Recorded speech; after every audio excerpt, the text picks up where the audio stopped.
কৰিব গৈ আছো কাৰ্য শক্তি উপপাদ্য যদি মই কাৰ্যৰ মান নিৰ্ণয় কৰিব দিও তেতিয়া কি কৰিবা f.s এটো এটা ফৰ্মুলা আছে ফৰ মানটো যেতিয়া পৰিৱৰ্তনশীল নহয় তেতিয়া আমি এই ফৰ্মুলাটো ব্যৱহাৰ কৰিব পাৰো আৰু f ৰ মানটো যেতিয়া পৰিৱৰ্তনশীল হয় আমাৰ কাৰ্যৰ ফৰ্মুলাটো আছিল f.ds বা dx কেতিয়াবা আমি ইয়াত dr বুলি লগাও নিৰ্ভৰ কৰে মানে আমাৰ বলটো কেনেকুৱা দিয়া আছে হয় নাই সো এই দুটা ফৰ্মুলাটো দিয়া আছে মানে কি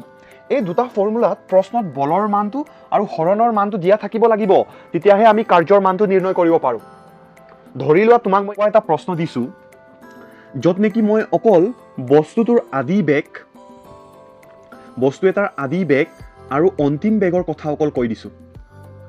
আদি বেগ আৰু অন্তিম বেগৰ কথা অকল কৈ দিছো আৰু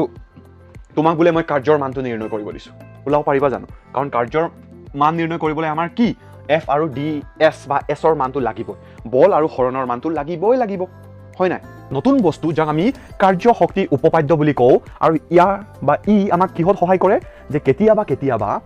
যেতিয়া প্ৰশ্নত বলৰ মান দিয়া নাথাকিব তেতিয়া আমি কাৰ্যৰ মান কেনেকৈ নিৰ্ণয় কৰিব পাৰো সেইটো আমাক সহায় কৰিব এনিৱে